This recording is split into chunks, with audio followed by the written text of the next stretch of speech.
warahmatullahi wabarakatuh. Waalaikumsalam warahmatullahi wabarakatuh. Alhamdulillahirabbil alamin wa bihi nasta'in wa ala umuri dunya waddin. Sallallahu ala sayyidina wa maulana Muhammadin, amma ba'du. Yang saya hormati Bapak Kepala Sekolah SDN Pandan Rejo 2. Yang kami hormati pula Ibu Kepala Sekolah SDN Toyaning 1. Yang kami hormati Bapak Ibu Dewan Guru Pandan SDN Pandan Rejo 2 dan SDN Toyaning 1, serta rekan-rekan CGP Angkatan 11 yang kami banggakan. Pertama-tama marilah kita panjatkan puji syukur kepada Allah Subhanahu wa taala yang mana pada pagi yang cerah ini kami bisa melaksanakan diseminasi aksi nyata budaya positif CGP Angkatan 11 Kecamatan Rejosol Kabupaten Pasuruan. Kami bertiga berkolaborasi, Pak Iqbal Tawakal, Pak Andi Priyatno, dan saya sendiri Ida Fitriani. Salawat serta salam kita aturkan kepada junjungan Nabi besar Muhammad SAW, yang mana pada hari ini kita sudah diberi kenikmatan, kita diberi pencerahan oleh Rasulullah sehingga kita bisa memeluk agama, yaitu agama yang diridhoi oleh Allah. Amin amin ya rabbal alamin. Bapak Ibu yang kami banggakan, kami akan membacakan susunan acara pada pagi hari ini. Yang pertama adalah pembukaan yang akan diawali dengan pembacaan doa. Kedua, menyanyikan lagu Indonesia Raya. Dan yang ketiga adalah presentasi dari CGP Angkatan 11, yaitu Pak Iqbal Tawakal, Pak Andi Priyatno, dan Ida Fitriani. Untuk mempersingkat waktu, marilah kita buka acara ini dengan bacaan suratul Fatihah. Ila hadiniyah, niyatun shalihah, lahul Fatihah.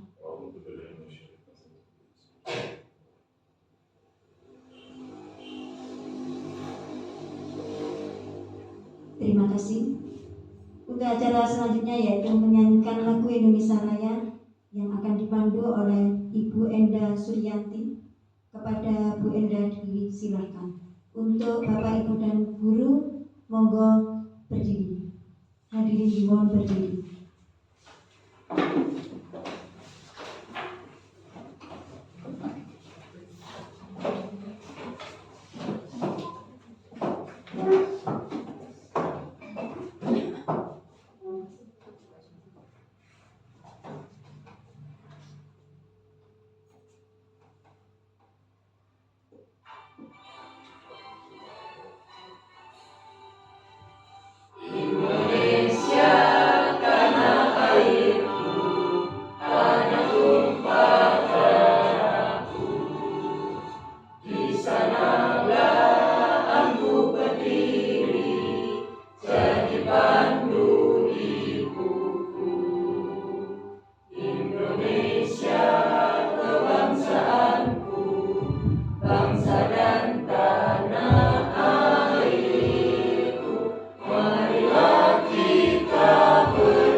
Hiduplah Indonesia.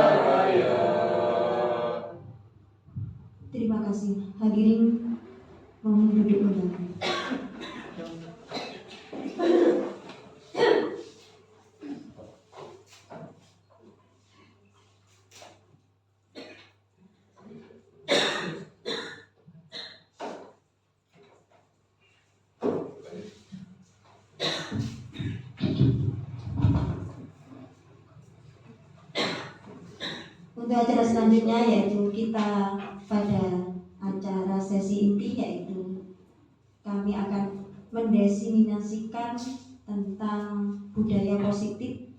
Kami bertiga nanti berkolaborasi, yang nantinya akan pertama disampaikan oleh Bapak Andi Prayitno, kemudian nanti Pak Iqbal dan saya. Monggo kami persilakan untuk Bapak Andi Priyatno. Baik, terima kasih untuk Bu Ida Fitriani. Baik, saya ucapkan terima kasih sebelumnya untuk teman-teman Bapak Ibu Guru, Bapak Ibu Guru SDN Pandan Rejo 2 maupun dari SDN Toyaning 1. Semuanya kita hebat-hebat semua yang hadir pada hari ini, yang hadir dalam presentasi diseminasi budaya positif di Kecamatan Rejoso. Tapi sebelum kita laksanakan, kita lanjut untuk diseminasi, kita SBK dulu. Ya, kita di sini ada gambarnya Bu Fitrinya lagi senyum. Ya, yuk senyum manis dalam 30 detik. Senyum dengan menunjukkan giginya. Ya, hanya 30 detik. Ya, 30 detik. Tekniknya gimana Pak Iqbal? Mau Pak Iqbal untuk tekniknya nanti kan Pak Iqbal. Yuk, jadi mari kita sundingkan mulut kita dengan tersenyum lebar ya. Mungkin sambil berdiri atau gimana Pak Iqbal? Sambil berdiri aja. Sambil berdiri, oke, terima kasih. Berdiri ya, mohon maaf. Buka mulutnya.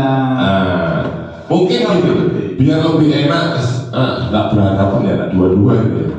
Oh iya. Iya, sebenarnya dua-dua itu enak, berhadapan sambil senyum sendiri. Mensenyumi temannya. Oh, Bertiga enggak apa-apa. Bu Fitri sama saya saja. Nah, Bu Fitri sama saya saja. Berhadapan. Jenengan sama Bu Wenda. Sama Bu Wenda. Ya, tatapan senyum. Jangan lihat mulutnya, tapi lihat wajahnya. Ya. Berarti nanti hitungan 1, 2, 3 Pak Iqbal menghitung, kita senyum sendiri. Bukan sendiri sih, senyum ke teman. 30 detik. 30 detik ya. Stopwatchnya Pak Iqbal ya, berhadapan, dengannya juga berhadapan. Nah, sama-sama berhadapan. Nah, saya mau lihat mimik wajahnya Bu Fitri. Ya, itu Pak Iqbal. Oke, siap? Siap. Nah, kelihatan giginya nggak apa-apa loh ya. Harus kelihatan giginya ya Bu Fitri ya. Nggak apa-apa. Ya. Nggak boleh nangis ya. Senyum giginya terlihat. Itu Pak Iqbal. 1, Lihat. 2, 3, mulai. Ayo senyum, lihat matanya, tatap Lihat matanya.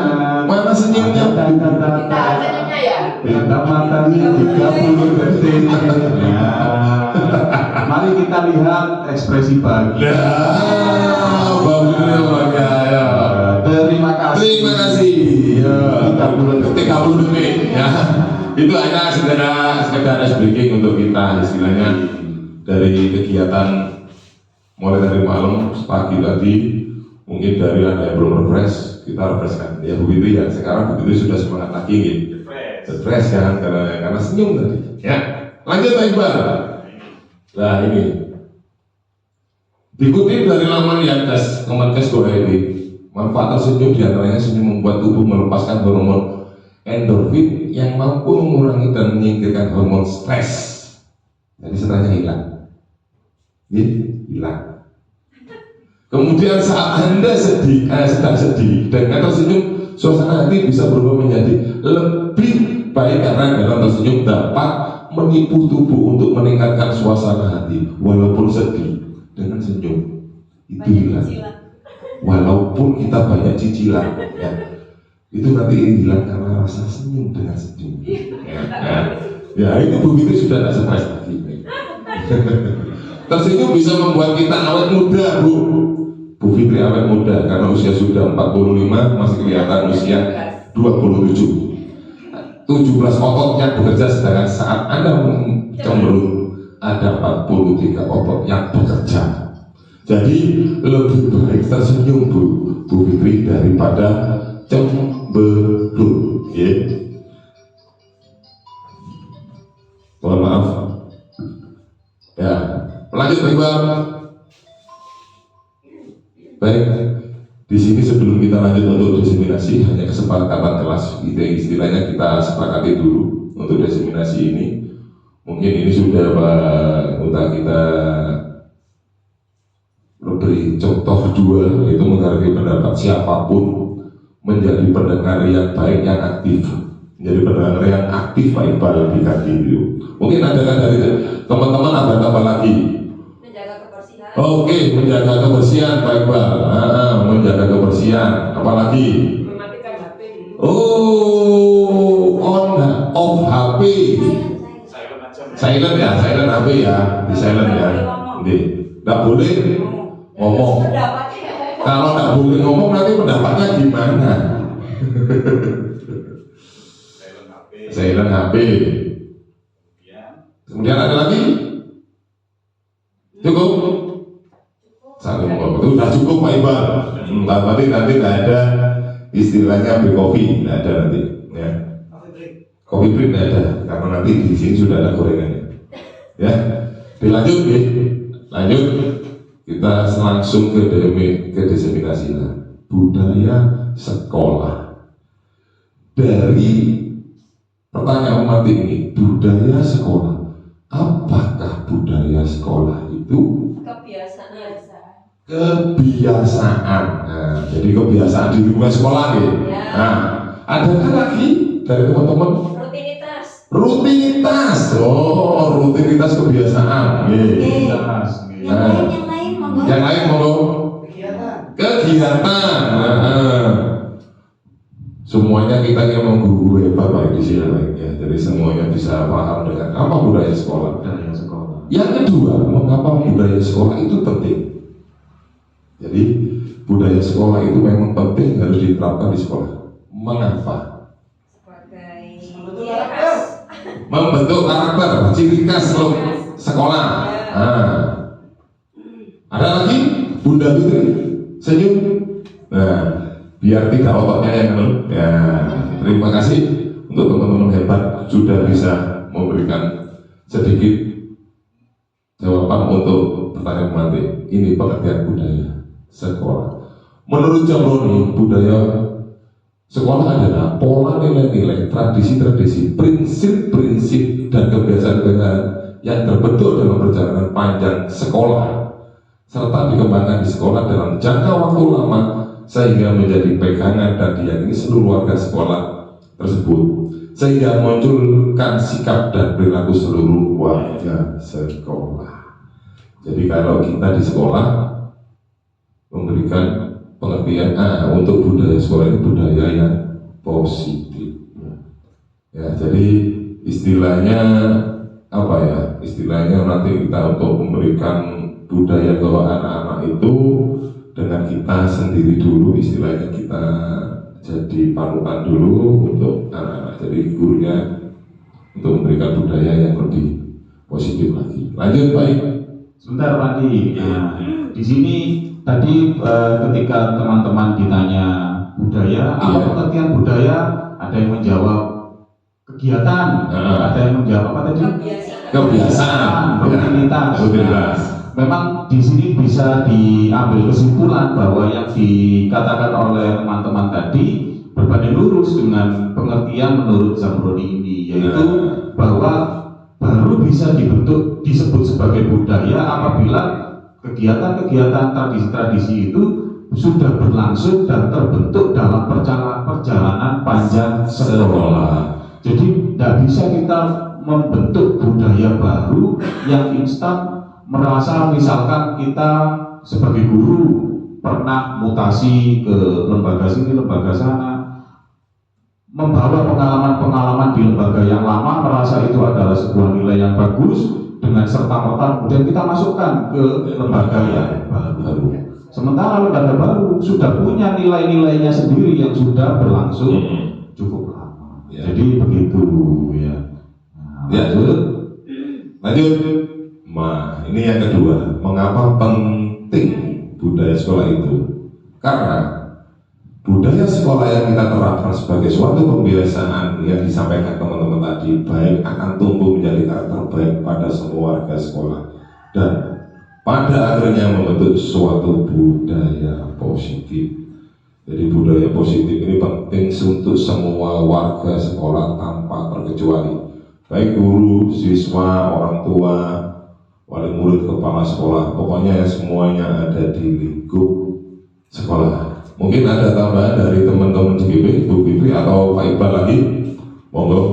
Terima kasih Bapak Andi. Iya. Memang penting budaya sekolah itu karena dengan penerapan setiap hari kita menerapkan budaya positif kepada anak-anak sehingga akan membentuk karakter anak yang baik sesuai dengan visi sekolah.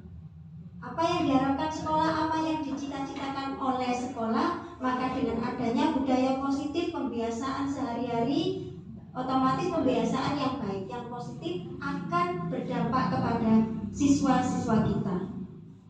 Mungkin itu saja. Oke, terima kasih ya untuk Bu Fitri. Baik, baiklah dilanjut baiklah untuk slide berikutnya. Nah, ini budaya positif. Nilai keyakinan dan kebiasaan yang disampaikan ada di sekolah kita yang berpihak pada murid dapat berkembang menjadi pribadi yang kritis, penuh rasa hormat dan tanggung jawab yang sudah disampaikan oleh Bunda Ida Fitriani. Ya, jadi istilahnya budaya positif ini sangat penting kita terapkan di sekolah kita masing-masing untuk menciptakan pribadi yang kritis, penuh rasa hormat dan tanggung jawab. Lanjut. Nah, ini adalah salah satu budaya positif yang ada di SDN Pandawa dan SDN Arjosari 1 di sebuah Toyane 1, mohon maaf Bunda Fitri, SDN Toyane 1 paling pojok itu ada budaya Jumat sehat, Jumat sigap, sehat, iman, gizi, amal dan bersih. Ya, ini sudah ada program-programnya. Nah, ini dari SDN Toyane 1. Jadi semuanya sudah diterapkan di lembaga masing-masing. Memang untuk program setiap SDN Pandawa ini cukup banyak, cukup padat. Memang untuk budaya positifnya dari Jumat Sehat, ada istighosah, upacara, senam, bersih, istilahnya Jumat bersih, dan ada lagi Sabtu, di waktu Sabtu itu ada BBC. Dan di SDN Pandawa ini juga ada ekstrakurikuler, salah satunya adalah pramuka, drum band, al-banjari, dan samro. Ya. Istilahnya itu pembinaan nanti praktek langsung untuk anak-anak dipersiapkan untuk terjun di masyarakat. Untuk SDN Toyane 1 itu apa saja Bu Fitri? Iya, yang pertama pembiasaan setiap pagi. Oh, setelah iya. baris, anak-anak itu 5S. Senyum, Sapa, saling, santun, kemudian salam. Nah, itu 5S. Jadi setiap pagi. Kemudian ada literasi 15 menit. Kemudian setiap pagi itu untuk sementara hanya kelas tinggi saja melaksanakan sholat duha, Pak. Oh, iya. Kemudian ada Jumat religi. Ya, Untuk religinya itu istighosah. Setiap Jumat manis. Ya, istilahnya. Jumat manis. Kemudian ada operasi semut. Itu dilaksanakan. Punya kepanjangan mungkin operasi semut yang dimaksud. Operasi semut. Operasi semut itu mungkin semutnya merayap, Pak. Itu kan makanannya jejak semut. Mencari semut ya. Mencari jejak semut. Kenapa kok ada semut kan gitu, Pak? Kemudian yang terakhir adalah itu setiap hari Sabtu. Setiap hari Sabtu pagi ada senam, olahraga, Pak. Sabtu sehat. Ya, jadi anak-anak tidak memakai pakaian olahraga tetapi memakai pakaian pramuka sesuai seragam hari Sabtu. Bagus sekali ya. Iya. Nah, kalau kita lihat dari dua budaya positif yang berlaku di SDN Pandawa yang sudah diterangkan oleh Pak Andi tadi dan juga budaya positif yang ada di SDN Toyane 1 yang sudah diterangkan oleh Ibu Fitri tadi. Nah, ini sudah mengacu pada dimensi-dimensi yang ada pada profil pelajar Pancasila. Di sana ada religi dan lain sebagainya. Lalu mari kita kemudian lihat dan cermati lagi pada budaya positif di SDN Toyaning 1 dan di SDN Pandawa ini. Adakah panjenengan menemukan kesamaan atau setidaknya benang merah dari dua lembaga ini? Atau adakah hal-hal yang kegiatan yang hampir-hampir mirip sama ya antar lembaga? Adakah? Ada ya. Yang mana kira-kira jenengan temukan kesamaannya? Divisi, istilahnya religi. Religi apa saja kan ada. Ya, Religi, Iya. sholat Tuhan, di sini mengaji, mengaji, istighosah, apalagi berjamaah lagi apa? untuk semut rakyat di Pandawa apa namanya? Jumat bersih. Ada lagi SMS. semenit memungut sampah. Jadi jadi setiap hari setelah melaksanakan senam, jadi istilahnya kita mengingatkan lagi untuk membiasakan SMS semenit memungut sampah. Nah, dari misalkan dua nilai yang ditemukan tadi, nilai religi yang dibentuk dalam kegiatan-kegiatan yang disebutkan tadi, misalkan apa itu tadi?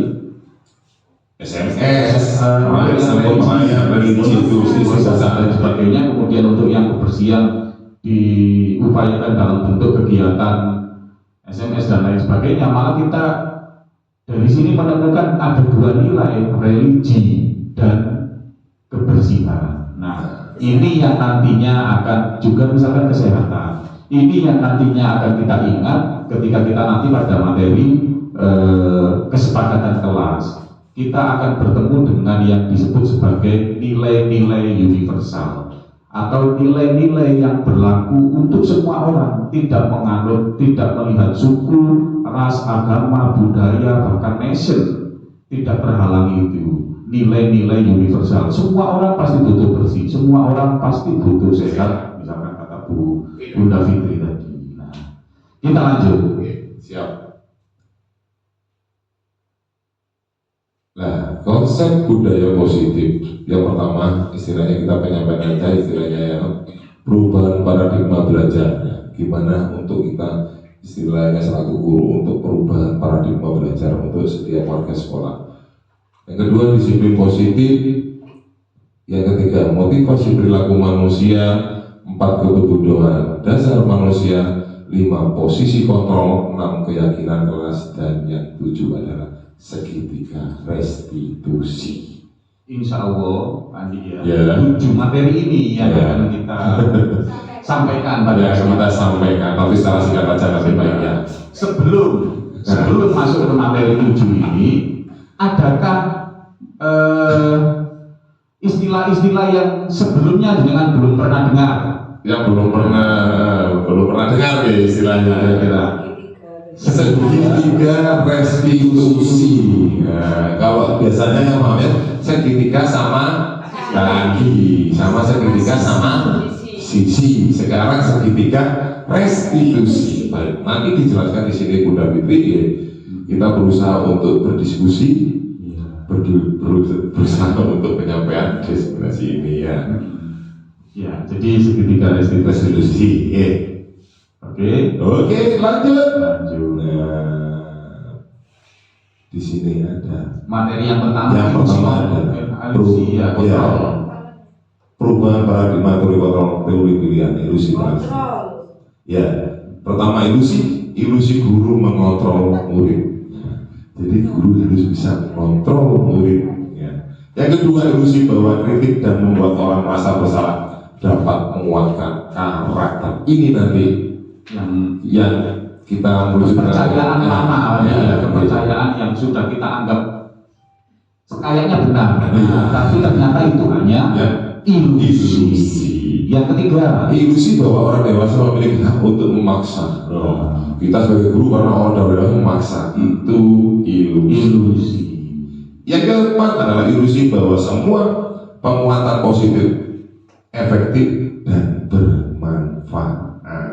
Ini sebenarnya ilusi guru mengontrol murid. Wah, mungkin bisa dikatakan dulu adalah jika gurunya kurang muridnya menang itu adalah hal yang baik. Ternyata ilusi. Kritik membuat orang berasa bersalah dapat menguatkan karakter. Kalau kita menunjukkan kesalahan orang, nah kita berharap orang tersebut dapat mendapatkan penguatan dari kesalahan dan berharap mengetahui kesalahannya dan tidak mengulanginya. Ternyata juga itu ilusi. Nah, itu ya. Lalu apa yang benar? Nah, kita lanjutkan. Perubahan paradigma teori kontrol, stimulasi respon, realitas kebutuhan kita sama. Teori kontrolnya, realitas kebutuhan kita berbeda. Kebutuhan saya sama Bu Fitri berbeda. Semua orang melihat hal yang sama. Setiap teori kontrolnya, setiap orang memiliki gambaran yang berbeda. Jadi bisa jadi kita adalah guru yang sama di hadapan misalkan 20 siswa kita. Tapi ternyata yang dilihat oleh 20 siswa kita terhadap kita yang satu di depan tidak sama. Jadi kadang kita merasa heran. Iki lho rek. Wis kan dari ngarep lho. Kok sih ngarep lagi? Karena memang ternyata meskipun tulisannya satu ya, yang dilihat anak-anak berbeda. Jadi kita mencoba mengubah orang agar berpandangan sama dengan kita, mengusahakan butuh bodoh habis sama harus sama saya, gitu ya. Bagaimana maksudnya itu Pak Andi? Ya memaksakan kehendak harus sama kayak begitu, memaksakan kehendak itu harus tidak boleh, ya, tidak boleh begitu. Berarti harus menghilangkan akunya. Iya. Kita Kita berusaha memahami pandangan orang lain tentang dunia. Kebebasan, memberikan kebebasan kepada orang lain. memahami. Ya, memahami. Saya tidak memaksakan Bunda Fitri ya. Berperilaku buruk dilihat sebagai suatu kesalahan. Tidak semuanya perilaku buruk itu kesalahan. Semua perilaku memiliki tujuan. Mungkin Bu Fitri, bagaimana ini? Yang dimaksud kesalahan kok tidak buruk. Nah, kenapa ini? Bisa kalau Bu Fitri Bisa, ya, istilahnya untuk Perilaku buruk sebagai suatu kesalahan itu harus responnya. Padahal dalam teori kontrolnya semua perilaku itu memiliki tujuan, memiliki maksud. Contoh, Perilaku buruk yang dilakukan anak-anak misalkan apa contohnya? Jangan sebutkan. oke, Bu Vina. Nah, perilaku buruk aja random yang terjadi pada anak-anak. yang terjadi setiap hari lah. Mungkin Bapak Ibu suka mengganggu teman saya ya, misalnya. Kan kalau salah mulai ya, dosa mulai ya. Ternyata, nah kita tidak patut menghakimi ya, tidak patut menghakimi. Jangan ganggu. Ternyata tidak boleh. Pasti anak tersebut harus kita pahami dia mengganggu. Mencari perhatian. Pasti punya alasan. Itu saja Jadi mencari tujuan nanti itu nanti langsung kita nanti. lanjut ke materi Iya. berikutnya. materi berikutnya. Langsung ke materi berikutnya baik. Nah, tidak ini orang lain bisa mengontrol. Oh iya. Belum. Stimulus responnya orang lain bisa mengontrol kita. Saya. Hanya Anda yang bisa mengontrol diri sendiri. Ya. Iya. Saya bisa mengontrol orang lain, Anda tidak bisa mengontrol orang lain.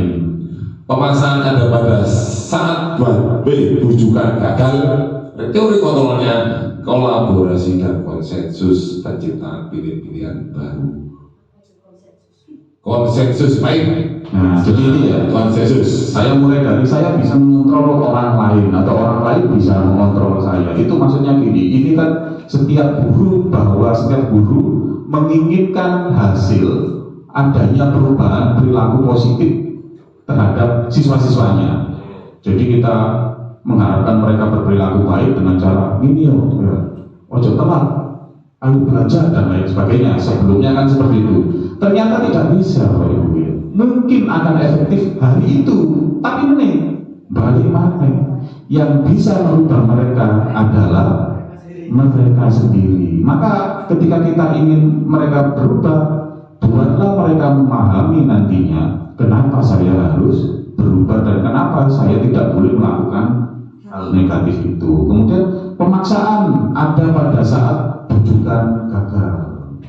Nah, artinya kalau kita kembali ke perubahan perilaku anak tadi, kita berharap stimulasi responnya tidak lagi pemaksaan, harus memaksa, tidak, tapi kita harus berkolaborasi dengan sharing.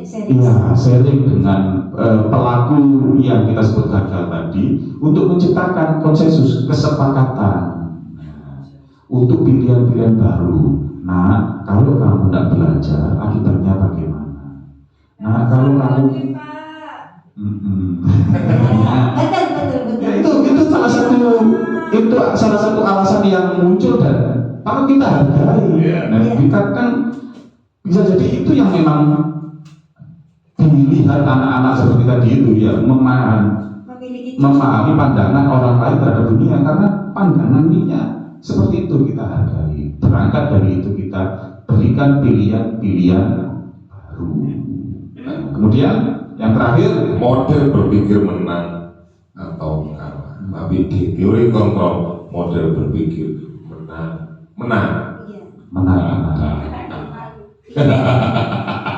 Kalau dalam istilah Indonesia Timur ya, nah, win-win solution. Lanjut. Ya. Perubahan paradigma belajar. Mungkin mau Bu Fitri disampaikan mau Bu Fitri. Terima kasih Pak Andi. Iya, monggo. Perubahan paradigma belajar. Yang pertama, secara konvensional, perubahan paradigma itu yang pertama adalah berpusat pada guru. Pusatnya adalah guru. Itu konvensionalnya. Sekarang kita kan memasuki era merdeka belajar. Jadi berpusat pada siswa atau student center. Istilah kerennya itu student center. Kemudian guru satu-satunya sumber ilmu. Itu dulu. Tetapi sekarang adalah guru bukan satu-satunya sumber ilmu, melainkan banyak sumber ilmu yang lain. Kita tidak boleh terpacu dengan buku saja, dengan buku teks. Kita sekarang memasuki era milenium, generasi Z ya Pak? Generasi Alpha sekarang. Alpha ya, generasi Alpha. Nah, jadi kita tidak harus menunggu bendahara bos membelikan buku teks. Kita bisa mencari sumber lain, bisa dari internet. Buka Google, iya betul sekali Bu Vina. Membuka Google. Kemudian ada lagi di PMM itu banyak sekali fitur-fitur yang disediakan bagi Bapak Ibu yang ingin membutuhkan mulai dari modul ajar sampai materi yang kita butuhkan di PMM. Kemudian guru mentransfer ilmu dan pengetahuan ke murid. Guru seolah-olah hanya guru saja yang bisa memberikan ilmu kepada muridnya. Tetapi di era merdeka ini murid sebagai subjek atau pembelajar. Jadi kita harus berhamba pada murid. Maksudnya berhamba itu kita tidak menyembah murid, boten. Tetapi murid kita harus memberikan kesempatan pada murid. Murid yang kita dahulukan, bukan kita. Apa kebutuhan murid? Murid pasif. Jadi murid tidak aktif. Karena kita hanya menggunakan metode ceramah, tidak menggunakan metode yang bervariasi. Banyak sekali metode-metode yang perlu kita terapkan di sekolah-sekolah kita, di lembaga kita. Sehingga murid tersebut aktif, kritis, dan membangun pengetahuannya sendiri. Dia akan membangun pengetahuan sendiri dengan adanya metode-metode yang sangat sesuai dengan zaman sekarang. Nah, menurut KHD Ki Hajar Dewantoro, di dalam proses pembelajaran, guru bersifat menuntun murid sesuai dengan kodratnya, yaitu kodrat zaman dan kodrat alam dan zaman. Maksudnya alam berarti dirinya sendiri, kemudian zaman itu perkembangan zaman pada saat ini, sehingga murid itu tidak ketinggalan ketertinggalan metode-metode baru yang diberikan kepada guru. Dan keselamatan setinggi-tingginya baik sebagai individu maupun sebagai anggota masyarakat. Jadi setelah anak-anak itu lulus dari sekolah, dia akan memiliki baik itu keterampilan berpikirnya, keterampilan bersosialnya. Dia akan menjadi manusia atau generasi emas sesuai dengan cita-cita perjuangan bangsa Indonesia. Nah, pada pemikiran Ki Hajar Dewantoro menyatakan bahwa siswa harus merasa bahagia. Kita harus membuat siswa-siswa itu bahagia, mulai dari masuk pintu gerbang sampai pulang. Kita harus membuat anak-anak itu merasa bahagia, berkembang sesuai dengan karakteristiknya, masih mengoptimalkan potensinya, dan mengaktualisasikan hasil belajarnya di sekolah dalam kehidupan sehari-hari. Jadi tidak hanya di sekolah saja, dia bisa menerapkan dalam kehidupan sehari-hari, baik di lingkungan keluarga, sekolah maupun di masyarakat. Karena dari pusat pendidikan itu sangat penting juga, pendidikan baik di keluarga, sekolah maupun masyarakat. Sesuai dengan profil belajar Pancasila. Masih ingat Bapak Ibu guru ya? Tegang Bapak Ibu guru. Mari kita isi ice breaking mungkin ya. Kita nyanyi sambil berdiri tentang profil pelajar Pancasila. Oke. Bernyanyi profil pelajar Pancasila. Ya. Silakan berdiri Bapak Ibu. Oh, berdiri. Ya. Dipimpin oleh Bu Fitri. Oke. Pelajar Pancasila. Sampai bertepuk tangan ya. Ya. Pelajar Pancasila, beriman dan bertakwa pada Tuhan Yang Esa, dan berakhlak mulia, berkebinekaan global, gotong royong berdiri, kreatif dan bernalar pikir. Sampai lagi. belajar Pancasila, beriman dan bertakwa pada Tuhan Yang Esa, dan berakhlak mulia, berkebinekaan global, gotong royong mandiri, kreatif dan bernalar pikir. Terima kasih Bapak Ibu yang hebat. Silakan duduk. Lanjut next. Mungkin makna disiplin menurut Ki Hajar Dewantoro. Ki Hajar Dewantoro menyatakan bahwa di mana ada kemerdekaan, disitulah harus ada disiplin yang kuat. Sungguh pun disiplin itu bersifat self-disiplin, yaitu kita sendiri yang mewajibkan kita dengan sekeras-kerasnya.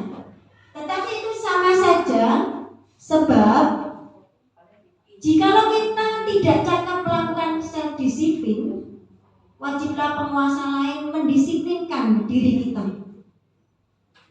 Dan peraturan demikian itulah harus ada di dalam suasana yang merdeka.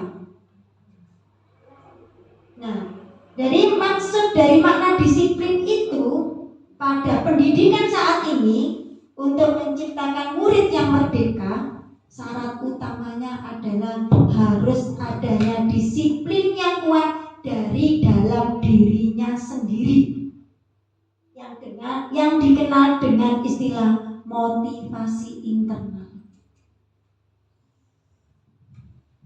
Jadi motivasi dalam diri sendiri. Mungkin dari Pak Iqbal bisa menambahkan. Next. Makna disiplin menurut Diane. Diane menyatakan bahwa arti disiplin berasal dari bahasa Latin, yaitu disiplina, yang artinya belajar. Kata disiplina juga berasal dari disipel atau murid atau pengikut. Jadi untuk menjadi seorang murid atau pengikut, seseorang itu harus paham betul alasan mengapa mereka mengikuti suatu aliran atau ajaran tertentu, sehingga motivasi tersebut terbangun. Motivasi itu terbangun dari dalam dirinya sendiri, bukan dari orang lain, bukan motivasi ekstrinsik. Ya, jadi nah, kalau dari makna menurut disiplin menurut Diana ini kan ada satu kata yang menurut saya patut digarisbawahi Bapak Ibu, yaitu motivasi. Bahwa yang dinamakan Merdeka Belajar tadi, kalau sedikit ke belakang menurut Ki Hajar Dewantoro, adalah berkaitan dengan disiplin juga, bahwa kemerdekaan itu adalah self disiplin. Ya.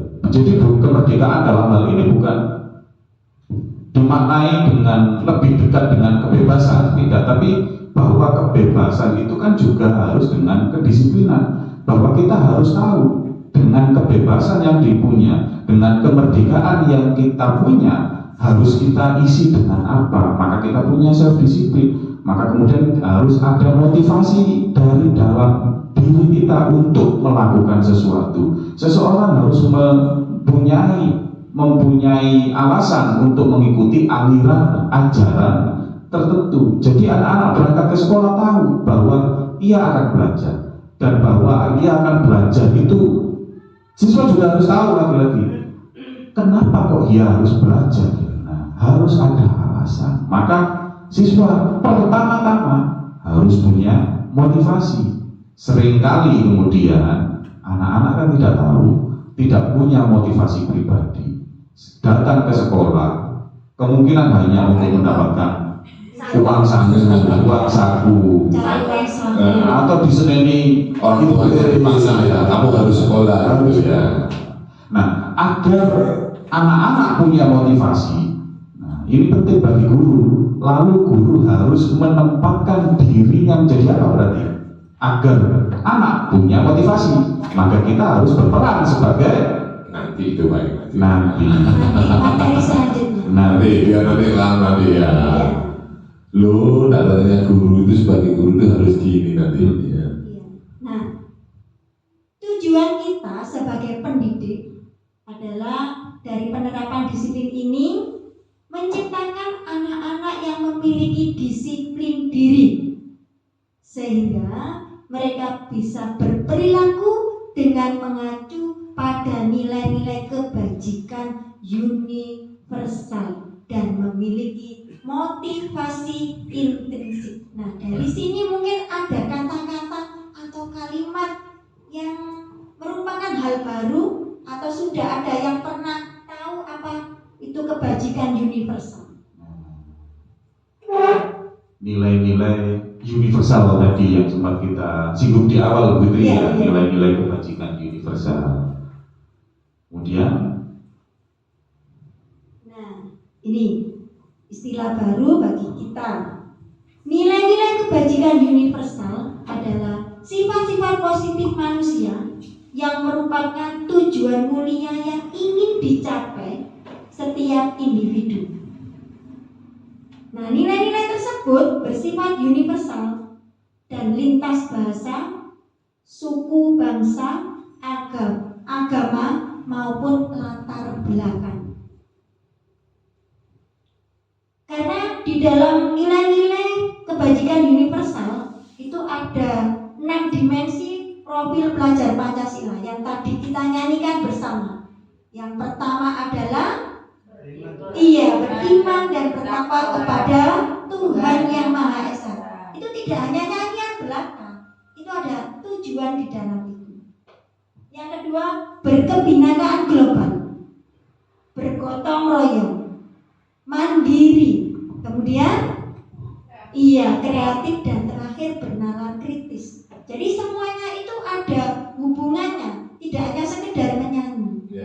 Tidak hanya sekedar menghafal profil pelajar Pancasila, betul, tapi kita nanti bisa mempraktekkan, anak-anak itu bisa memang mempraktekkan betul-betul betul untuk Iya, iya. berkarakter profil pelajar Pancasila. Iya, betul sekali Pak Andi.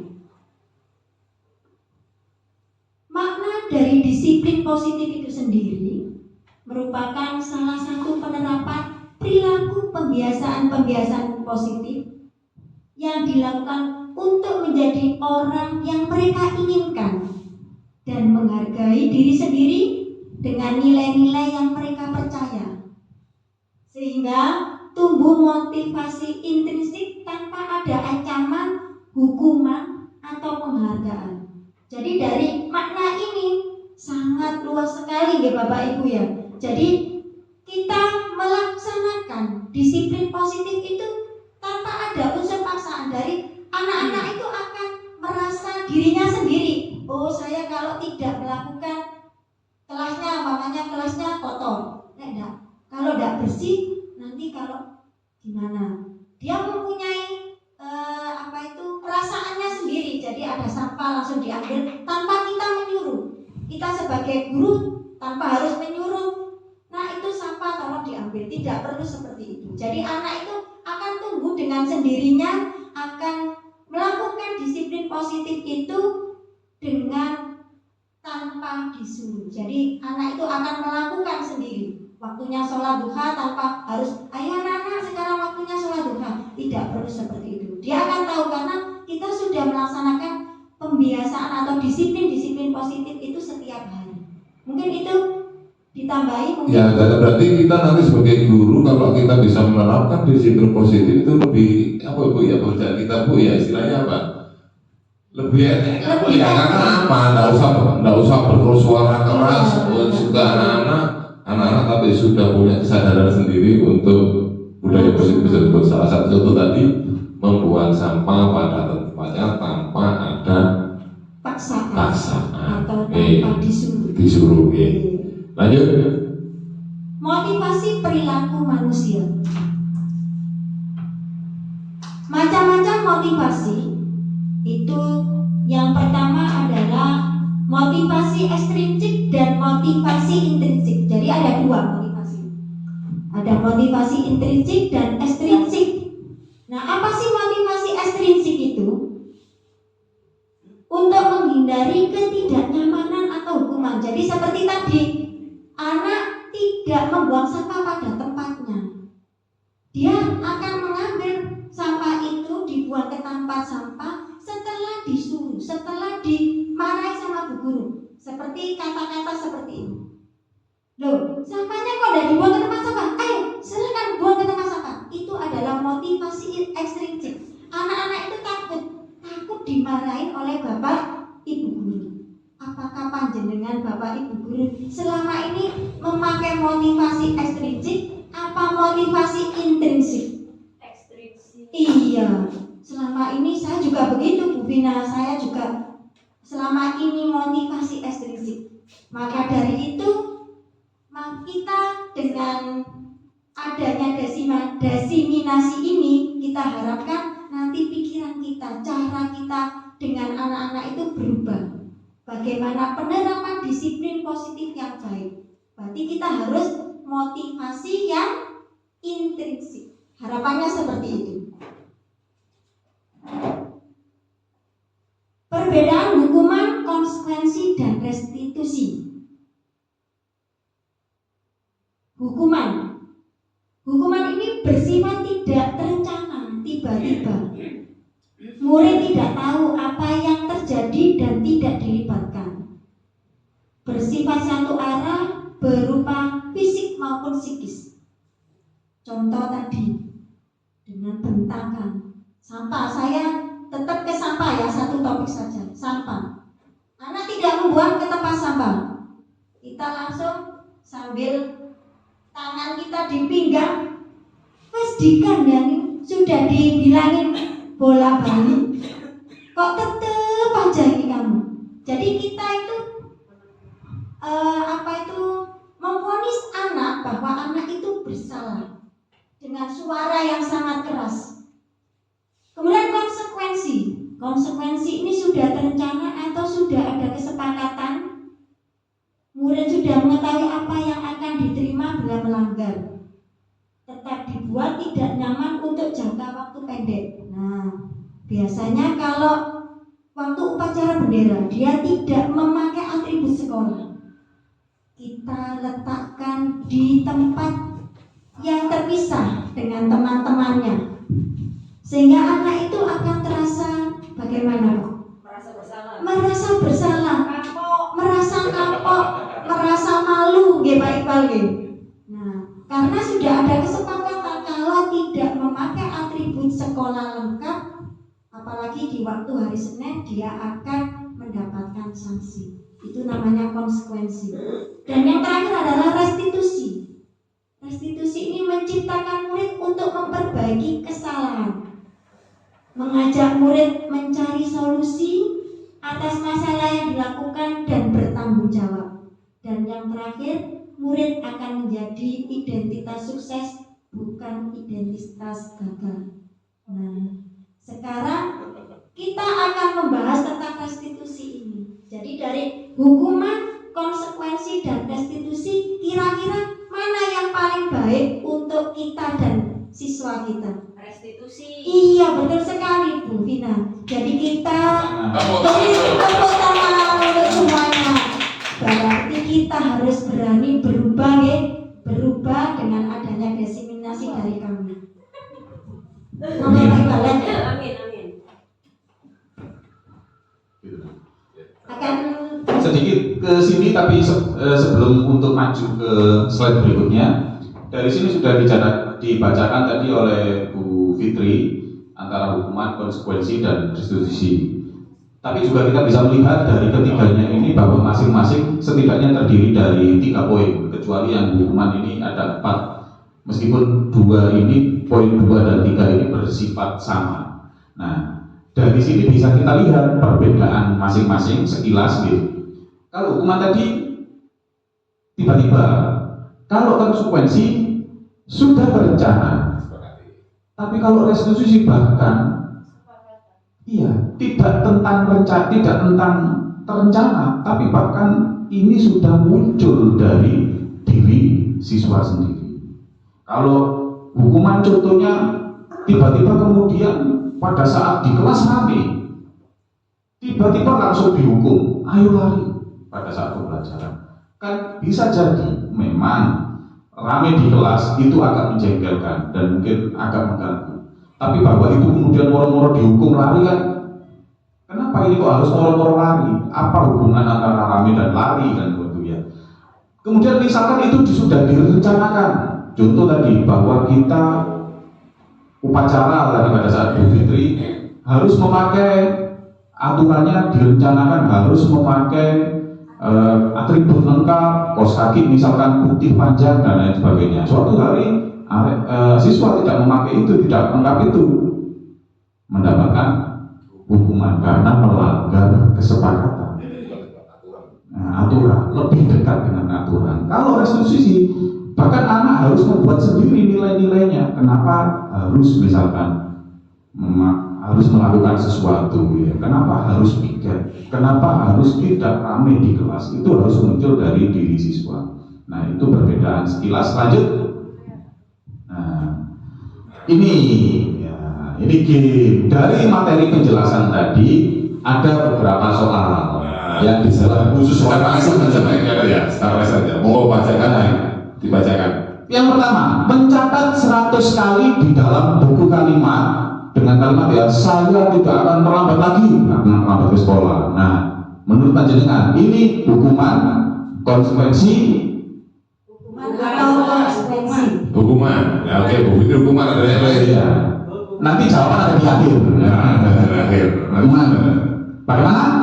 Disimpan ya, Disimpan hukuman ya. Oke, lanjut. Oke. Lari mengelilingi lapangan basket 2 kali karena telah hadir. Wah, Bu Fitri sudah paham baik. Hukuman. Nanti kalau salah hati-hati ya. Orang dan ini Bu Fitri. Ada ancaman. Iya. Ancaman. 3. Murid diminta untuk push up 15 kali karena tidak menggunakan masker. Nah, hukuman atau konsekuensi? Ya, hukuman semua ini berarti ya.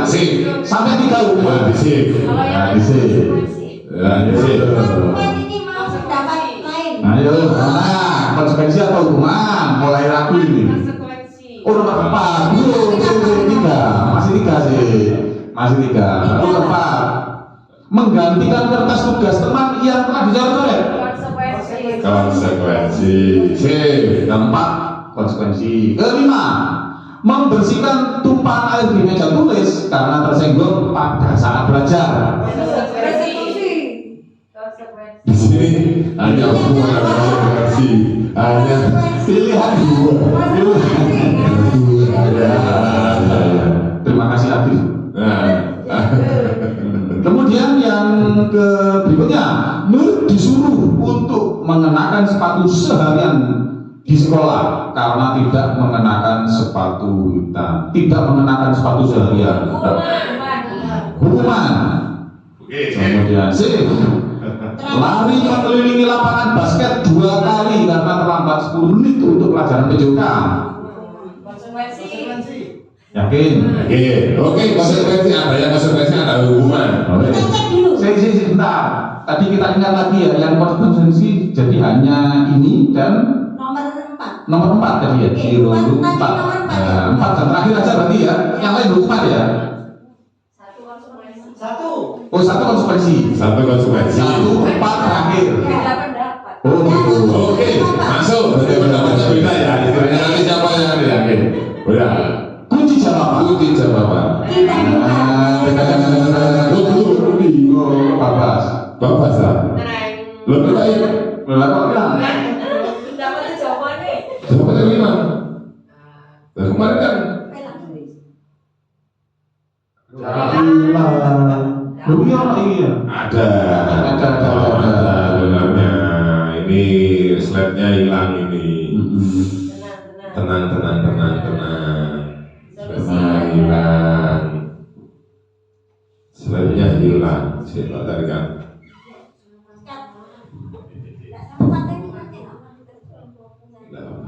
Jika ciri Apa nanti dia bisa jadi ikan bisa dipotong Ada. bisa dipotong jadi PHP. tapi jadi PHP Anak gorengan kalau tisu. Monggo sambil di apa itu? sambil dimakan. Monggo. Kita kan ini anggap aja break Pak. Kopi break Pak ya. Ya, istilahnya sambil istirahat. Nah, itu.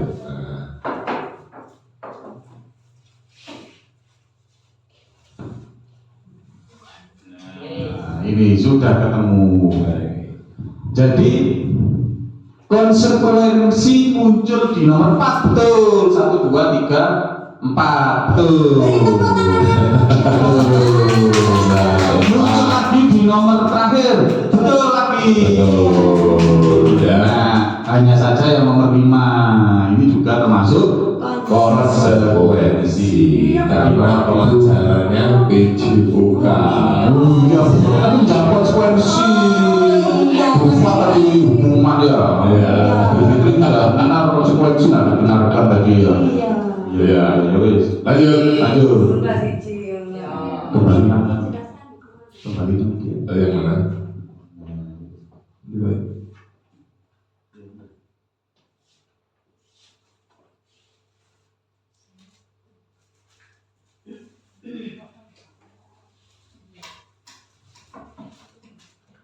Ya.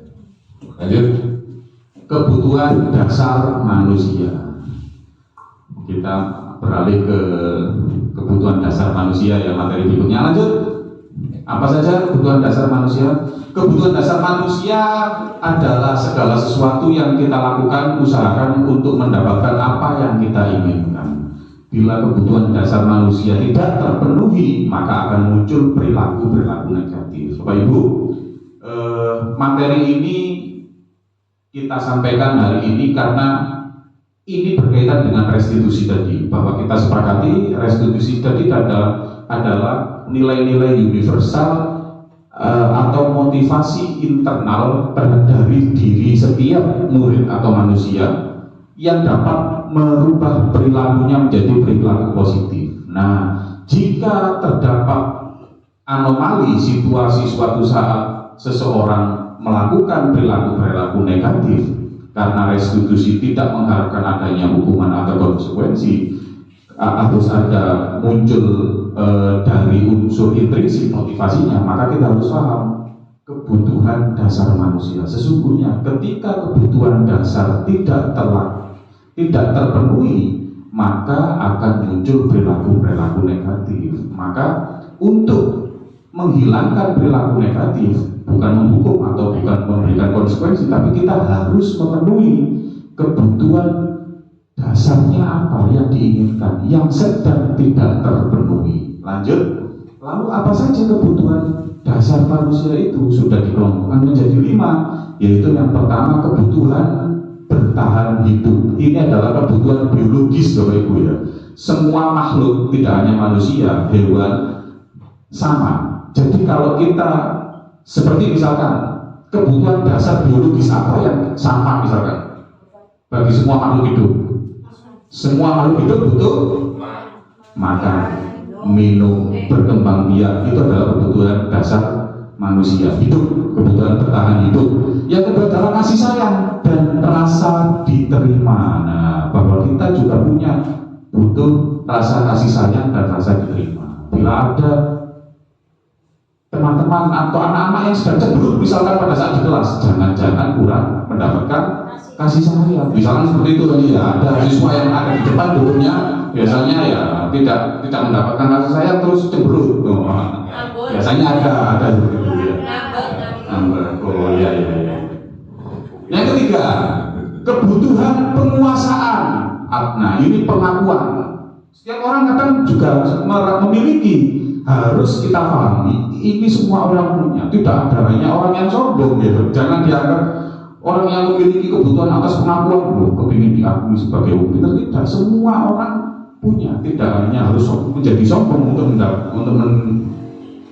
mendapatkan kebutuhan ini ya. Pengakuan bahwa dia mampu loh melakukan ini, bahwa dia bisa loh melakukan itu, ingin ia tunjukkan. Pengakuan penguasaan. Yang keempat adalah kebutuhan atas kebebasan, bahwa setiap orang memiliki keinginan untuk bebas. Bebas dalam hal ini bebasnya bagaimana? Bebas untuk memilih. Ini juga seni dalam mendidik ternyata Bapak Ibu ya. Bahwa biasakan kepada bagi kita seorang guru untuk memberi pilihan. Jangan paksakan kamu harus piket hari Sabtu, misalkan pada saat pemilihan regu piket. Kamu harus piket hari Jumat, regu piketmu harus ini. Atau kelompok belajarmu harus ikut kelompok belajar bersama Pilwin. Beri mereka pilihan bahwa bahkan misalkan memilih, kita belajar dengan cara bagaimana juga harus kita beri pilihan. Dan yang kelima adalah kesenangan, kebutuhan untuk merasa senang, kebutuhan yang tidak terbatasi oleh apapun.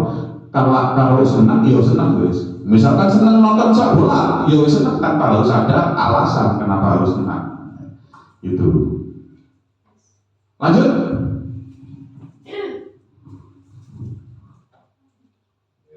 Nah, kebutuhan berdasarkan kebutuhan hidup, bertahan hidup, diantaranya ini ada 4: kesehatan, pakaian, makanan, tempat tinggal. Kebutuhan untuk diterima, misalkan contohnya hubungan dan koneksi sosial, itu diterima dalam lingkungannya, merasa bagian dari suatu kelompok, penting ini. Jadi jangan biarkan anak-anak pernah merasa sendiri dalam kelas ya. Usahakan mereka selalu terkoneksi dengan teman-teman lainnya. Kadang ada teman-teman itu teman-teman di antara murid itu yang tak senang terhadap teman lainnya. Jangan biarkan seperti itu sehingga mereka sampai dikucilkan. Minimal berikan mereka, kalau tidak diterima di satu kelompok, usahakan mereka tetap diterima di kelompok lain. Nah, gitu. Memberi dan menerima kasih sayang, kasih sayang, kebutuhan untuk diterima, dan senang dengan kerja kelompok. Nah, siswa memang senangnya berkelompok. Kebutuhan pengakuan atas kemampuan, contohnya keinginan untuk dianggap berharga, bahwa setiap individu berharga. Jadi maka di situ kita kembali ke materi tadi, menang-menang tadi, kebutuhan menang-menang, bukan kebutuhan menang kalah. Setiap siswa harus menang-menang. Kalau tidak menang, kalau misalkan tidak mampu menjawab soal ini, jangan anggap bodoh. Tidak mungkin dia bisa menjawab di pertanyaan yang lainnya. Selalu ingin menjadi pemimpin, ingin dianggap berharga dan merasa kecewa bila melakukan kesalahan itu adalah sifat yang wajar, karena setiap manusia butuh pengakuan, kebutuhan pengakuan. Kebutuhan akan pilihan adalah kemandirian, contohnya mencoba hal-hal baru, tidak terlalu terpengaruh orang lain, banyak bergerak dan cepat merasa bosan. Dan yang kelima, kebutuhan untuk merasa senang adalah ingin menikmati apa yang dia lakukan, misalkan hobi, ya, suka permainan, suka bergurau dan menuju humoris. Nah, itu memang kebutuhan ternyata. Kebutuhan anak ya, terutama di SD paling ya. Di SD bermain, rame, itu memang kebutuhan mereka. Kalau itu dirasa mengganggu, tidak kita stop, tidak kita putus, tapi mungkin butuh kita arahkan. Betul. Dan bisa berkonsentrasi tinggi saat mengerjakan hal-hal yang disenangi. Nah, ini juga penting. Kalau dirasa anak tidak bisa konsentrasi, jangan-jangan itu hal yang tidak disenangi. Maka kita harus berikan hal-hal yang disenangi agar mereka bisa konsentrasi. Begitu cara meningkatnya. Berikutnya, coba Bapak Ibu jawab pernyataan berikut. Nah, coba ya. Ini contoh saja ya, agar tidak contohnya itu SD Pandawa atau Toyaning, kita buat contoh SD Arjosari 2, ini SD lain. Meli adalah anak kelas 3 SDN Arjosari 2. Sesampai di rumah, sepulang sekolah menangis dan mengadu kepada ibunya bahwa dia benci pada gurunya yang bernama Bumita. Ada kan? Biar aman contohnya. Menurut Bapak Ibu, kebutuhan apa yang berusaha dipenuhi oleh Meli jika jawabannya seperti berikut? Ibu guru bilang, saya tidak boleh bersenandung sewaktu mengerjakan tugas. Katanya kelas harus tenang, tidak ada suara. Tidak seru jadinya. Kebutuhan apa yang sesungguhnya hilang dari Meli sehingga dia bersenandung sampai ditegur oleh ibunya? Ditegur oleh guru. Ada 5 kebutuhan tadi, Pak. Tadi kan ada 5 kebutuhan. Kesenangan. Kita cek. Semuanya Ada yang lain, ada yang lain. Kesenangan atau berarti apa kebutuhan yang diterima? nggak bisa berpendapat. Bebas, kebutuhan kebebasan menurut kebebasan atau kebutuhan merasa senang. Ya. Bukan bertahan hidup begitu ya? Bukan ya? Bukan kasih sayang ya? Bukan kasih sayang kan? Bukan ya? Bukan. Cek ada kuncinya kan? Nah, Kuncinya ada. Iya. Jadi disampaikan aja ya. Nah, ini kembali. Jawabannya adalah kebutuhan untuk bebas. Betul, Bu. Beri tepuk tangan yang mulia. Kenapa kok bebas? Kok bukan kesenangan? Kan senang melakukan sesuatu, senang bernyanyi. Meli sesungguhnya bukan karena senang bernyanyi, tapi ia ingin pilihan. Kenapa pelajarannya kok itu melulu? Kok tidak disampaikan dengan bernyanyi misalkan? Nah, itu ya. Nah, kan nggak seru jadinya. Nggak ada pilihan. Ya. Oke. Posisi kontrol kita terutama sebagai guru ini ya. Posisi kontrol yaitu ada 5 posisi kontrol. Bapak Ibu yang perlu kita pahami sebelum masuk ke sini, ini bagaimana kita melihat materi ini atau menempatkan posisi kita. Kalau tadi bahwa murid atau setiap manusia memiliki 5 kebutuhan dasar. Lalu ketika ada anomali terjadi pada kelas, maka sesungguhnya kita harus mengidentifikasi kebutuhan mana yang sedang tidak terjadi atau tidak terpenuhi oleh murid tersebut, pilihan. Nah, kalau ini nanti ini tidak tentang pilihan, tapi di antara 5 ini kondisinya akan dijelaskan menurut Bapak Ibu mana yang harus kita ambil sebagai guru. Jadi ini tidak tergantung pada situasi, tidak. Misalkan situasi koyok ini kita harus menjadi teman, situasi koyok ini menjadi teman, tidak. Kita harus memilih satu posisi yang kita anggap baik untuk profesi kita sebagai guru. keterangannya. Posisi pertama adalah posisi penghukum. Mari kita introspeksi. Posisi penghukum itu identifikasinya adalah biasanya menggunakan hukuman fisik dan verbal, nada dan suara tinggi, merotot, membentak, menunjuk, menghardik, bahkan kadang-kadang mempermalukan di depan umum. Artinya mempermalukan di depan umum itu sederhana menunjukkan bahwa misalkan pertama kamu tidak bisa, bahwa jawabanmu salah. Nah, jawaban salah ternyata misalkan pada satu saat kita menunjukkan apa jawabannya, oh salah. Nah, itu termasuk mempermalukan di depan umum. Ya, tidak ada jawaban salah, harus menang-menang. Kalau memang itu salah ternyata, oke, yang lain, nah gitu ya. Itu penghukum. Pembuat merasa bersalah, suara lebih lembut, tapi kalimatnya yang membuat merasa bersalah. Jadi Jawa ngomongnya lontak pedes ya. Nah, ini membuat merasa nyelekit. Nah, sehingga murid akan merasa tidak nyaman dan merasa bersalah, merendah diri. Ya, kayak David diakhiri kayak Bu karena perkataan yang tajam tadi. Teman, posisi berikutnya sebagai teman menggunakan bahasa yang baik, terjalin antara guru dan murid, tetapi di saat guru tidak membantu, maka murid akan kecewa. Seperti teman, bestie ya.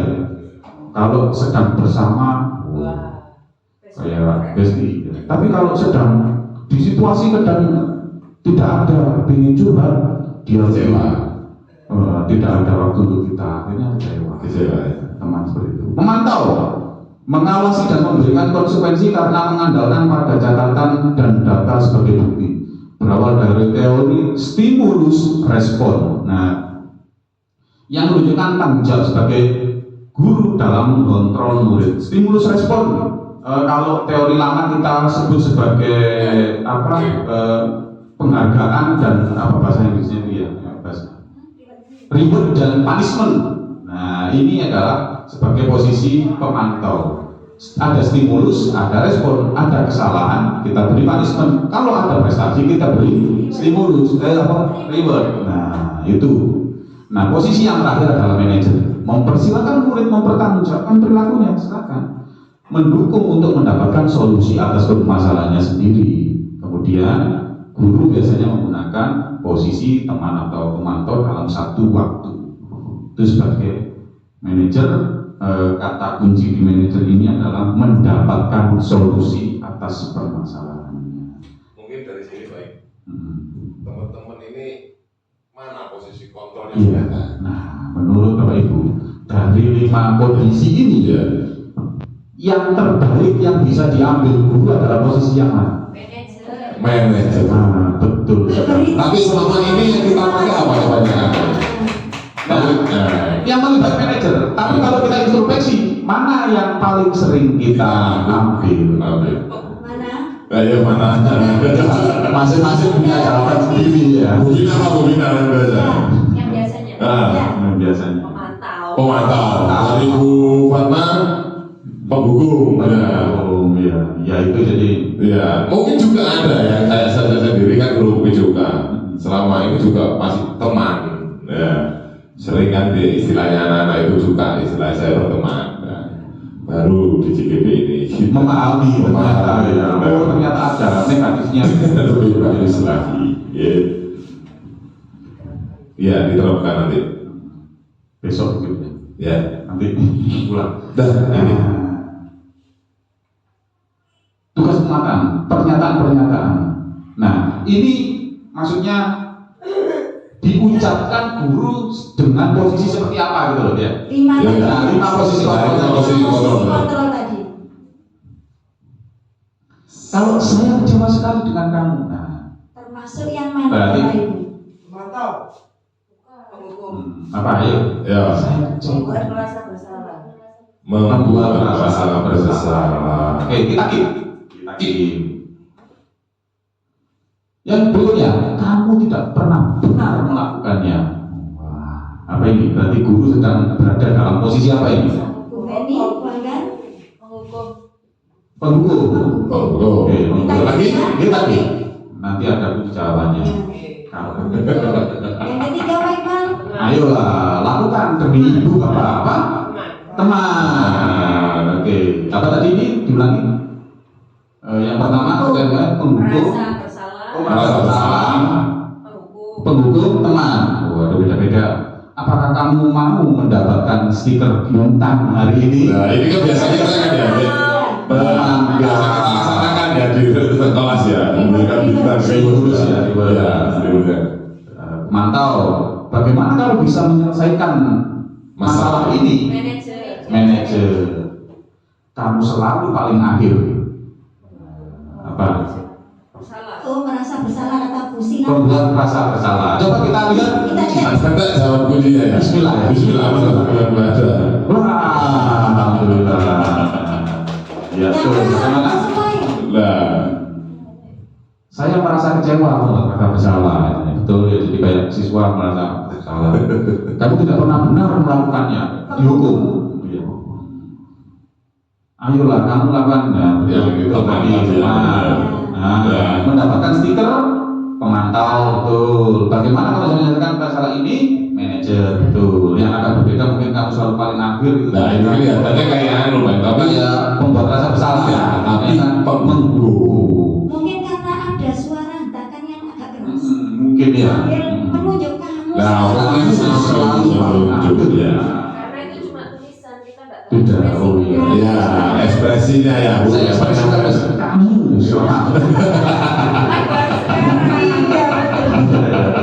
Beri tepuk Oke. tangan Ya, Betul sekali. ya. Lanjut. Lanjut.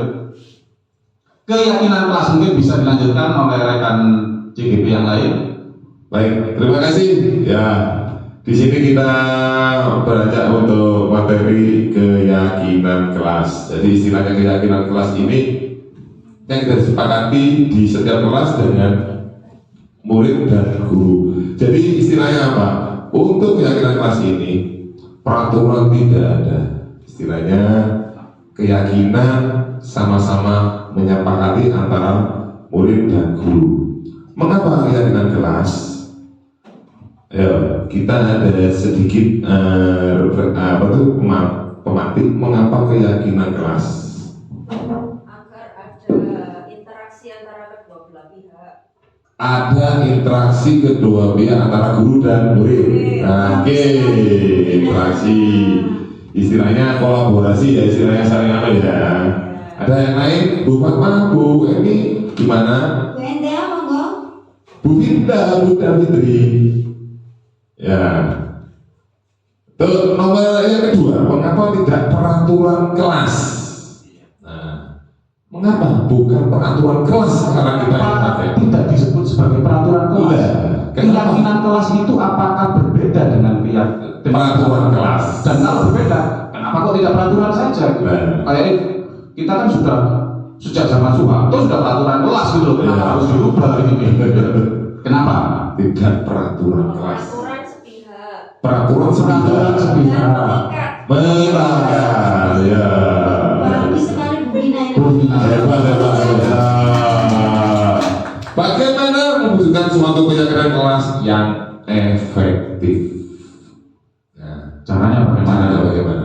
Mungkin- Kalau tadi ya ke peraturan tadi satu pihak dan mengikat. ya, Nah, kalau keyakinan kelas kan berarti tidak demikian. Nah, Ya. caranya bagaimana? untuk mewujudkan itu. Nah. Anak, monggo pendapat sekedar, anu saja tidak apa-apa. Memberikan penawaran kepada siswa untuk membuat keyakinannya sendiri. Menawarkan seperti itu. Tepuk tangan untuk Bu Endra. Bu Endra. Salut buat Bu Endra. Untuk Bu Fitri, monggo. Bu Fitri. Oh sama. Sama dengan siapa? Dengan sama. Beda. Bu Endra itu ya. Bu Endra. Baik, lanjut. Nah, yang pertama adalah karena yang kita bangun adalah motivasi intrinsik dari dalam murid, sedangkan peraturan itu berhubungan dengan motivasi ekstrinsik. Jadi itu. Jadi untuk keyakinan kelas itu membentuk motivasi dari dirinya diri sendiri, bukan dari luar. Ya. Murid akan melakukan perilaku baik karena ingin menghindari hukuman dengan mematuhi peraturan yang ada di sekolah. Istilahnya terpaksa itu, ya karena takut dengan peraturan sekolah. Sedangkan Keyakinan adalah nilai-nilai kebajikan universal yang sudah diyakini dan sudah disepakati bersama, terlepas dari latar belakang suku, negara, bahasa maupun agama. Ya, monggo lanjut. Caramu juga sebuah keyakinan kelas yang efektif, bangun hubungan yang kuat dengan siswa yang disampaikan Bu Wenda tadi ya. Ciptakan lingkungan belajar yang positif, tidak ada negatif, tidak ada ucapan kamu tidak bisa, kamu anak bodoh, tidak ada, istilahnya ucapan yang positif semua. Libatkan siswa secara aktif, tetapkan aturan kelas yang jelas. Jadi istilahnya yang jelas, singkat, padat itu biar keyakinan kelas ini sama anak-anak itu mudah diingat, mudah juga nanti mudah diterapkan. Kalau nanti keyakinan kelas terlalu panjang, nanti mungkin anak-anak sulit untuk menghafalkan atau mempraktekkan, terutama ini untuk praktekannya nantinya. Lanjut. Komponen utama keyakinan kelas: saling percaya.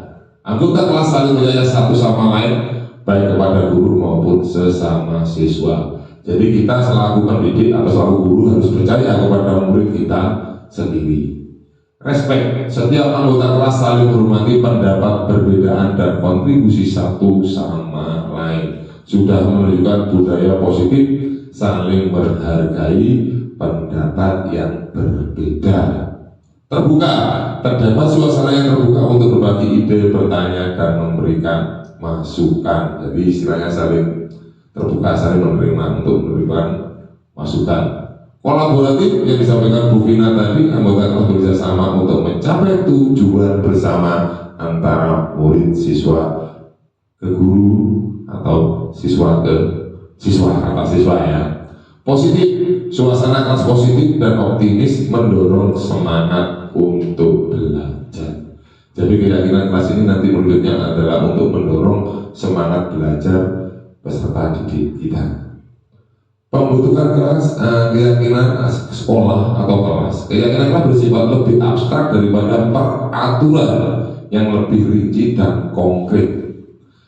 Yang kedua, keyakinan kelas berupa pertanyaan-pertanyaan universal. Yang ketiga, pernyataan keyakinan kelas senantiasa dibuat dalam bentuk positif, jadi tidak ada menyalahkan bentuk negatif ya. Keyakinan kelas sebenarnya tidak terlalu banyak sehingga mudah diingat. Nah, itu tadi yang saya sampaikan. Keyakinan kelas sebenarnya sesuatu yang dapat diterapkan di lingkungan tersebut. Semua warga sekolah hendaknya ikut berkontribusi dalam pembuatan keyakinan kelas lewat kegiatan curah pendapat, dari saling berpendapat baik antar guru, antar siswa ke guru, antar siswa ke siswa.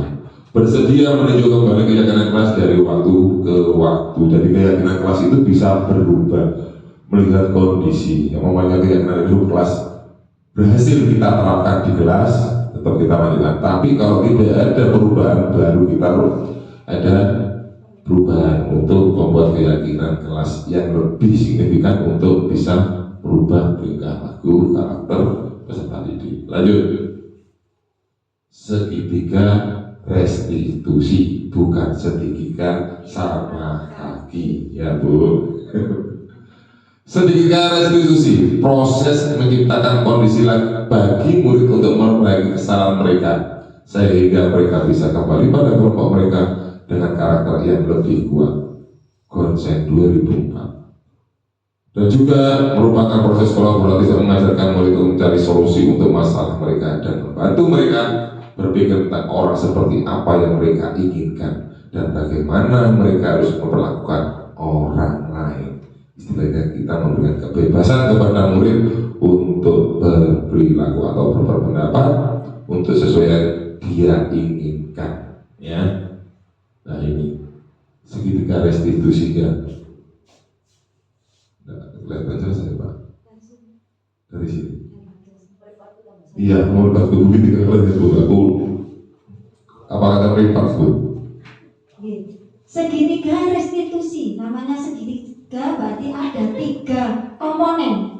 Yang pertama adalah menstabilkan validasi tindakan yang salah, kemudian menanyakan keyakinan. Iya. Tapi yang pertama itu adalah menstabilkan identitas dulu. Kemudian yang kedua, menanyakan keyakinan. Dan yang terakhir adalah validasi tindakan yang salah. Itu urutannya. Kalau di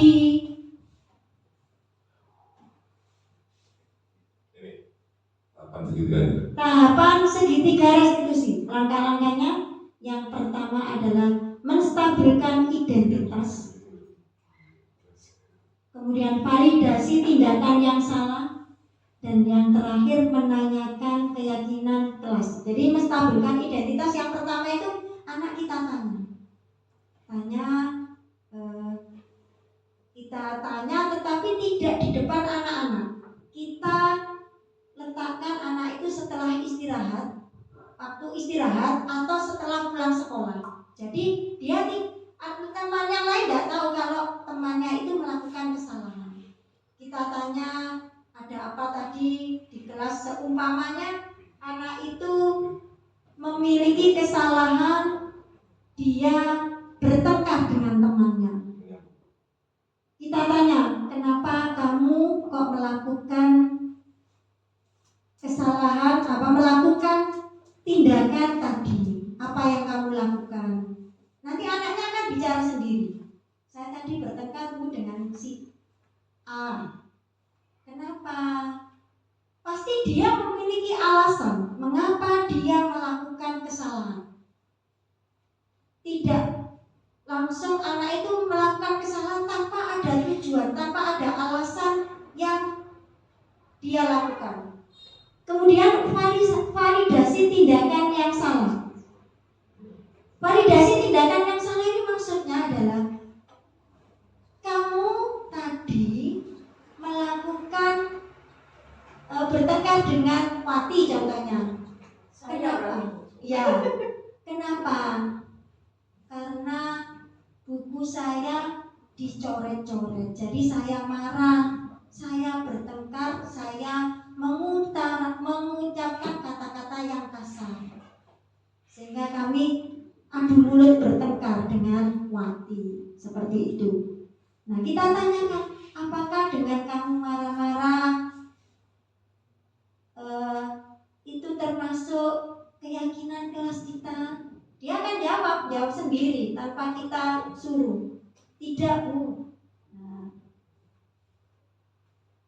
kemudian setelah menanyakan keyakinan kelas tadi, nah itu nanti mungkin lebih detailnya dijelaskan, ditambahi oleh teman-teman CGP yang lain. Menanyakan keyakinan kelas tadi, tidak sesuai dengan keyakinan kelas yang kita sudah sepakati bersama. Nah, bagaimana caranya kalau kita supaya sama tidak mengulanginya lagi seperti itu? Kita ajak sharing anak itu, mengapa anak itu melakukan kesalahan dan tindakan apa yang harus kamu lakukan, sehingga anak itu tidak akan merasa bersalah. Posisi kita adalah sebagai manajer, tidak sebagai penghukum. Jadi kita tidak boleh, kamu memang melakukan kesalahan, tidak boleh seperti itu tidak baik, tidak boleh seperti itu. Jadi kita rubah mindset kita bahwa posisi kita adalah sebagai manajer, memberikan solusi bahwa yang dilakukan si anak tadi kita berikan solusi ya, tapi tidak boleh ya marah-marah. Kita harus ngomong dengan baik-baik karena kita sudah sepakat dengan keyakinan kelas yang kita sepakati bersama. Teori kontrol, lanjut. Kita terima kasih. Nah, dari sini ada yang ingin ditanyakan? Tidak ada. Oke. Terus ya. Terima kasih. Terima kasih teman-teman CGP dan Bapak Ibu guru yang hebat semuanya. Beri tepuk tangan untuk kita semua. Kita sangat berterima kasih dengan kehadiran Bapak bisa melaksanakan diseminasi budaya positif pada hari ini. Kita bertiga mohon maaf jika ada kekurangan dalam penyampaian materi ini. Saya Ida Fitriani, Saya Andi Piano Saya Iqbal Tawakal. mengucapkan terima kasih Terima kasih. dan semoga diseminasi yang kita sampaikan bermanfaat untuk kita semua. Amin. Amin. Amin. salam guru penggerak, Tergerak, bergerak, menggerakkan. Terima kasih. Assalamualaikum warahmatullahi wabarakatuh.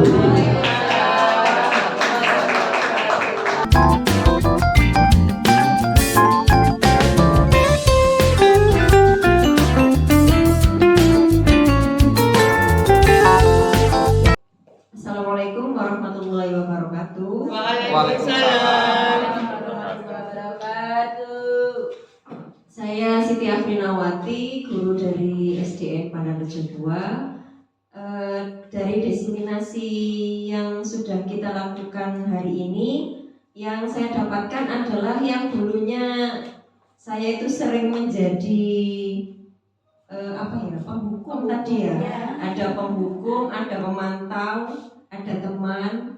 Nah, ternyata yang lebih baik itu adalah sebagai manajer. Nah, ya semoga dari diseminasi ini saya pribadi bisa menjadikan atau memposisikan diri saya sebagai manajer untuk anak didik saya. Berikutnya untuk yang kedua, yang dulunya saya tidak tahu bagaimana cara memberikan bimbingan kepada anak-anak tentang sebuah bukan kesalahan sebetulnya sih, sesuatu yang mereka tidak tahu bahwa itu adalah yang tidak baik dilakukan. Ternyata ada langkah-langkah seperti segitiga restitusi tadi ya namanya. Nah, jadi dari situ saya juga bisa belajar dan kemudian semoga saya bisa menerapkan bahwa untuk melakukan bimbingan kepada anak didik, saya harus mengajak mereka sendiri tanpa diketahui teman-temannya, dan juga memposisikan bahwa kita ini saling berkonsultasi atau saling bercerita, saling sharing, dan juga menemukan solusi bersama. Solusi itu yang diharapkan adalah muncul dari anak didik kita sendiri, bukan dari keinginan saya. Dan saya hanya bisa mengarahkan saja. Baik, itu saja dari saya. Terima kasih. Wassalamualaikum warahmatullahi wabarakatuh.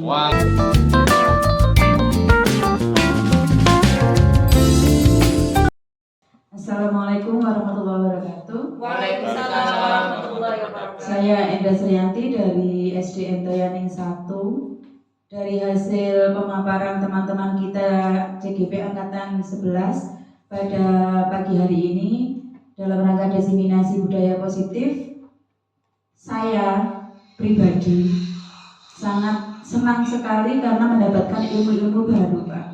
Jadi yang dulunya saya itu menerapkan atau menjadi sebagai penghukum, ternyata ada ilmu baru yang saya harus terapkan, yaitu saya harus bertindak sebagai manajer. Karena yang saya dapatkan hari ini adalah budaya positif itu menumbuhkan karakter anak. Apa yang harus kita terapkan, apa yang harus kita lakukan supaya karakter anak ini terdidik atau terbentuk dengan baik. Saya mendapatkan ilmu baru ini dan saya akan terapkan di sekolah saya kebiasaan-kebiasaan ataupun prinsip-prinsip yang sudah saya terima di materi pada pagi hari ini agar karakter anak bisa berkembang, karakter anak bisa tercipta menjadi lebih baik daripada sebelum saya menerapkan budaya positif di sekolah saya. Terima kasih untuk CGP Angkatan 11 atas penyampaian diseminasinya sangat jelas dan bermanfaat sekali. Assalamualaikum warahmatullahi wabarakatuh.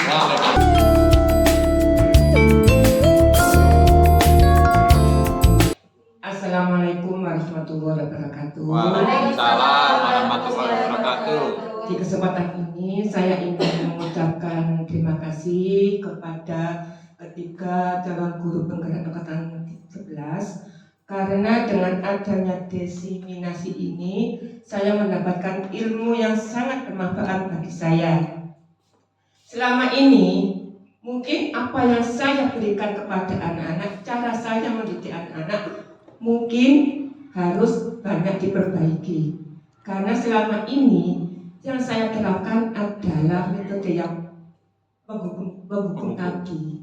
Sedangkan dengan adanya diseminasi ini, banyak ilmu yang saya dapatkan, seperti saya harus berperan sebagai manajer dalam memberikan pembelajaran kepada anak-anak, melakukan pendekatan secara pribadi mungkin supaya anak-anak merasakan nyaman dan bisa mengungkapkan apa yang mereka butuhkan dalam pembelajaran ini. Sekali lagi saya ucapkan terima kasih. Saya ingin menerapkan apa yang saya dapatkan hari ini.